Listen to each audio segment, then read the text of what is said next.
বিজেপির সভা ভাঙচুরের অভিযোগ তৃণমূলের দুষ্কৃতীদের বিরুদ্ধে। ঘটনায় দুপক্ষের 3 জন গুরুতর আহত, 3 জন দিনহাটা মহকুমা হাসপাতালে চিকিৎসাধীন। জানা যায়, শনিবার দুপুরে বিজেপির মণ্ডল সভাপতি ঈশ্বর দেবনাথের বাড়িতে বিজেপির খুলে বৈঠক আয়োজন করা হয়েছিল। সেই খুলে বৈঠক চলাকালীন অতর্কিত হামলা চালায় তৃণমূল আশ্রিত দুষ্কৃতীর দল। ছুরি চাকু নিয়ে আঘাত করে কর্মীদের ওপর।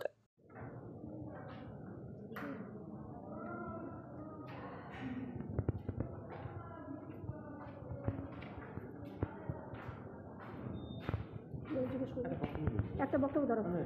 দিক দিয়ে আমরা আসছিলাম, আমরা কয়েকজন ভাই মিলে আসছিলাম বাইকে করে। কিছু লোক বিজেপির লোক রাস্তার মধ্যে দাঁড়িয়েছিল।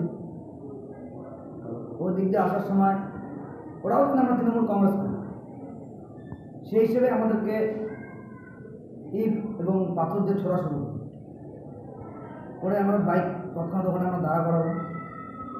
যাই হোক, তখন আরও কিছু লোক এসে আমাদের উপরে চড়াবে, আমাদেরকে মারধর করে। সাধারণ সভা ছিল মণ্ডল সভাপতি ভাষণ।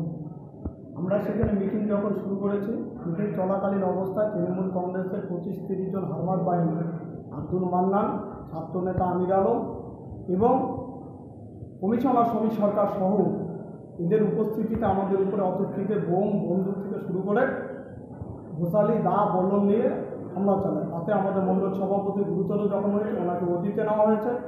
ওনার এখন অপারেশন চলছে। এই যে আপনারা দেখছেন, আমাকেও কোপানো হয়েছে এবং আমাদের আরও 2 জন সহকর্মীকে কোপানো হয়েছে।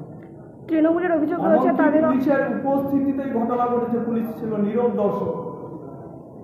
অভিযোগ রয়েছে তৃণমূলেরও কয়েকজন অসুস্থ রয়েছে। তৃণমূলের ওটা পুরোটা ওদের গেম প্ল্যান আছে।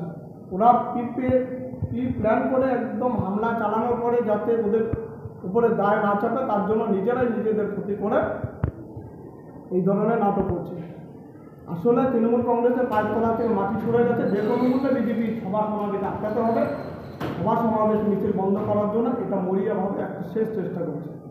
কি নাম আপনার? আমার নাম অর্জুন চক্রবর্তী। মিটিংটা কোথায় হচ্ছিল? মিটিংটা হচ্ছিল মণ্ডল সভাপতি বারবন, ঝুড়িপাড়া 5 মাথার মোড়ে।